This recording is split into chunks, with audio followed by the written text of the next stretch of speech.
حضرت فاطمہ الزہرا سلام اللہ علیہا کا اخلاق و کردار۔ حضرت فاطمہ الزہرا رضی اللہ تعالی عنہا اپنی والدہ گرامی حضرت خدیجہ رضی اللہ تعالی عنہا کی صفات کا واضح نمونہ تھی۔ جود و سخا، اعلیٰ فکری اور نیکی میں اپنی والدہ کی وارث اور ملکوتی صفات اور اخلاق میں اپنے والد گرامی محمد صلی اللہ علیہ وآلہ وسلم کی جانشین تھی۔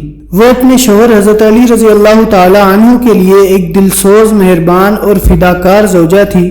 آپ کے قلب مبارک میں اللہ کی عبادت اور پیغمبر صلی اللہ علیہ وآلہ وسلم کی محبت کے علاوہ اور کوئی تیسرا نقش نہ تھا۔ زمانے جاہلیت کی بت پرستی سے آپ کوسوں دور تھیں۔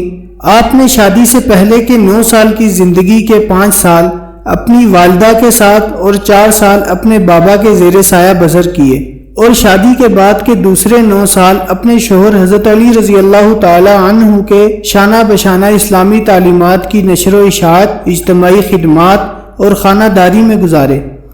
آپ کا وقت بچوں کی تربیت، گھر کی صفائی اور ذکر و عبادت میں گزرتا تھا۔ حضرت فاطمہ الزہرا رضی اللہ تعالی عنہا اس خاتون کا نام ہے جس نے اسلام کے مکتب تربیت میں پرورش پائی اور ایمان و تقوی آپ کے وجود کے ذرات میں گھل مل چکا تھا۔ حضرت فاطمہ الزہرا رضی اللہ تعالی عنہا نے اپنے ماں باپ کی آغوش میں تربیت پائی اور معارف و علوم الہی کو سرچشمہ نبوت سے کسب کیا۔